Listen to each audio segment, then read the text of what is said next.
अयोध्या की बदलती तस्वीर के बारे में यहाँ आने वाले राम भक्तों का क्या कहना है, आइए हम उनसे बात करते हैं। ये अगर आज की अयोध्या के बारे में कहा जाए तो आप क्या कहेंगे? जमीन आसमान का अंतर हो गया। पहले के अयोध्या और आज के अयोध्या में जमीन आसमान का अंतर हो गया। बहुत सुंदर लग रहा है, बहुत सुंदर भव्य है। इससे पहले आप आते थे, आज 50 वर्ष से आ रहे हैं, लेकिन ऐसा कभी नहीं देखा। 50 साल की वो अयोध्या और आज 2023 की ये अयोध्या। बहुत जमीन आसमान का अंतर हो गया। कोई तुलना नहीं है, कोई तुलना नहीं। 22 जनवरी के बाद और सुंदर हो कुछ जाएगा। हो। जी 22 जनवरी के बाद कुछ और हो, और अब सदाबहार के लिए कुछ हो। पहले अयोध्या नहीं कहा जाता था, नाम का था, और आज अयोध्या काम का है, राम का अयोध्या आज है। आज राम जन्मभूमि है, पहले कुछ नहीं था। पहले तो एक नाम था, राजनीति था, और आज राजनीति से बाहर निकल करके आज मंदिर है।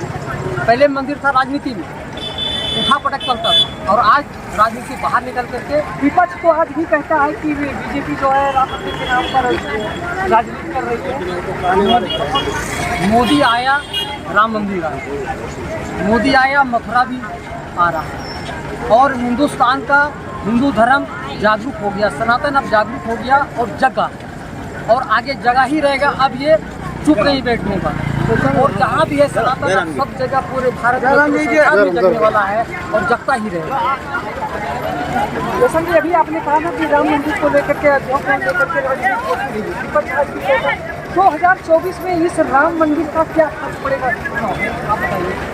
राम मंदिर का चुनाव में कोई फर्क नहीं पड़ता। मोदी अच्छा काम कर रहा है, मोदी को वोट मिलना है, मोदी को ही वोट मिलेगा।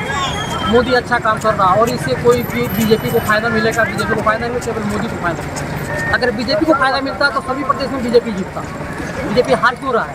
केवल मोदी जीत रहा है, और मोदी ही जीतेगा। अच्छा, आपके कहने का मतलब कि जीत जो है वो मोदी की होगी।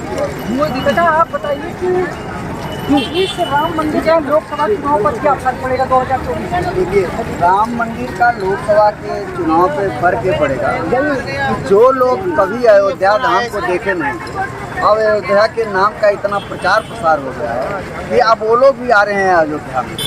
तो यहाँ का हम तो तब से आ रहे हैं अयोध्या में जब राम जन्मभूमि जंजीरों में जकड़ी हुई थी, जहाँ अनवरत राम नाम का संकीर्तन चलता था। उस समय हमने अयोध्या का दर्शन किया और राम जन्मभूमि को देखा। जब राजीव गांधी के समय में प्रधानमंत्रित्व काल में इसका ताला खुला, और बलराम जाखड़ जी गृह मंत्री थे, उनका राजीव गांधी का सबकी फोटो पूजा करते हुए गैलरी सजी हुई थी। कांग्रेस जो है जो पहले कहती थी कि राम थे ही नहीं, काल्पनिक है। अब ये देखिए, आज वही राहुल गांधी या कांग्रेस कहती है। मैं आपको बताता हूँ, सबसे पहले जो है ताला कांग्रेस ने मैं आपको बताता हूँ, यहाँ राम जन्मभूमि का शिलान्यास किया था राजीव गांधी ने, बाकायदा हवन करके। हमने सामने तो नहीं देखा था, लेकिन गैलरी में वो सारी फोटोज लगी थी उनकी। उस समय मैं देखा था राम जन्मभूमि को। तो अब उन्हीं के परिवार के, उनकी मिसेज, उनके पार्टी के लोग, उनका लड़का राम को नकारता है, तो राजीव गांधी सही थे या ये लोग सही थे, पब्लिक को फैसला करना है। राजीव गांधी जी ने जो शिलान्यास करवाया था वो गर्भगिरी पर नहीं था जी। अगर आप देखे होंगे, इतनी जानकारी है, तो वो जहाँ पर जो विवाद था मेन वहाँ पर नहीं था, उससे हट करके। लेकिन मोदी ने आज क्या किया, सजाया, बहुत सुंदर काम किया। इतना तो मतलब उसका फॉर्म नहीं कर सकता, सब ही नहीं मेरे पास है कि मैं उसका फॉर्म करूँगा। अच्छा चाचा, मोदी को जो वोट देंगे आप, वो विकास के नाते देंगे कि अयोध्या में राम मंदिर के नाते? विकास के नाते, राम के नाते भी, दोनों नाते देंगे। राम हमारे आराध्य हैं, उनके नाते भी वोट देंगे। मोदी जो युग पुरुष हैं, उनके नाते भी वोट देंगे। अयोध्या का पूरा इतिहास जैसा कि आप बता रहे हैं, वो अपने आप में जितना बताने काफ़ी है आज की पीढ़ी के लिए। लेकिन अगर आपसे कहा जाए मोदी का क्या योगदान है राम मंदिर में, तो आप क्या कहें? बड़ा योगदान देखिए, इतना बड़ा जो बजट आज अयोध्या के लिए खर्च किया जा रहा है, इसके पहले भी तो सरकारें थी। आज जो ये सड़कों का चौड़ीकरण, सफाई, और एक तरह से इसका काया पलट जो हो रहा है अयोध्या का, क्या और सरकारें नहीं कर सकती थी? और प्रधानमंत्री नहीं आए देश में, और मुख्यमंत्री नहीं आए, आखिर ये योगी और मोदी के ही दिमाग में क्यों आया ऐसा? और सिर्फ अयोध्या ही नहीं, हिंदुस्तान के जितने धार्मिक स्थल हैं, सनातन से जो जिनका भी लगाव है, जिन शहरों का लगाव है इतिहास में, आज उनका सबका कायाकल्प हो रहा है। अच्छा, एक सवाल आप ये कि क्या आप इस बात को मानते हैं या इस बारे में आपकी क्या राय है कि लोग कहते हैं कि योगी और मोदी के आने से हिंदू और हिंदुत्व की बात जो थी वो और ज़्यादा उभर करके सामने आई? बिल्कुल ये सत्य है, ये सत्य है, क्योंकि उन्होंने करके दिखाया है।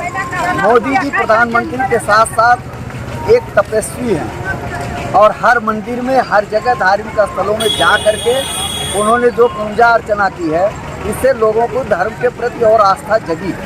उन्होंने सनातन धर्म को जगाने का काम किया ढोंग नहीं किया। और उसके बाद देखिए, मोदी जी सिर्फ धार्मिक प्रवृत्ति के आदमी नहीं हैं, आज राष्ट्र का सम्मान उनके नेतृत्व में बढ़ा है। पूरे वर्ल्ड में भारत को जाना जाता है। जो भी प्रवासी भारतीय वहाँ रहते हैं, जो लोग भारत के रहते हैं, उनकी इज्जत में अब इजाफा हो गया है। उनको लोग बहुत ही। बिल्कुल। क्या नाम है आपका? मेरा नाम दीनानाथ पांडे।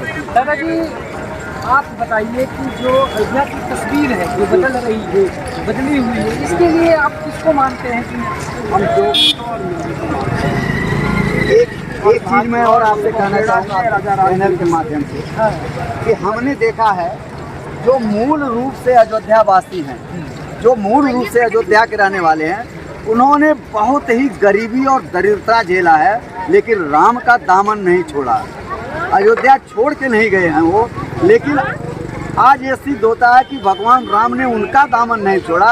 अब उनके ज़िंदगी में बदलाव आने वाला है, क्योंकि देश विदेश के पर्यटक अयोध्या में आएंगे, अयोध्या का कारोबार बढ़ेगा और जिन्होंने गरीबी झेला है उनके भी ज़िंदगी में अब परिवर्तन आने वाला है। हमने सबसे बड़ा परिवर्तन ये देखा है। मेरी उम्र इस समय 64 साल की है और हम लोग बचपन से चूँकि यहीं बगल के ज़िले संत कबीर नगर से तो बस्ती हुआ करता था, यहीं के निवासी हैं, लेकिन हमको 47-48 साल हो गया, दिल्ली में रहते हैं हम लोग यहाँ दिल्ली से आए हैं डायरेक्ट। कहाँ भी जाते हैं, आते जाते हैं, हम एक तरफ का टिकट हमारा उस रूट से होता है। वाले तो केजरीवाल को जिताते हैं। केजरीवाल जो जिताते होंगे, हम लोग केजरीवाल को नहीं देते। समझते हैं हम लोग यहाँ से मेहनत करके अपनी जड़ वहाँ जमाई है, मेहनत का खाना जानते हैं, हमें फ्री का नहीं चाहिए।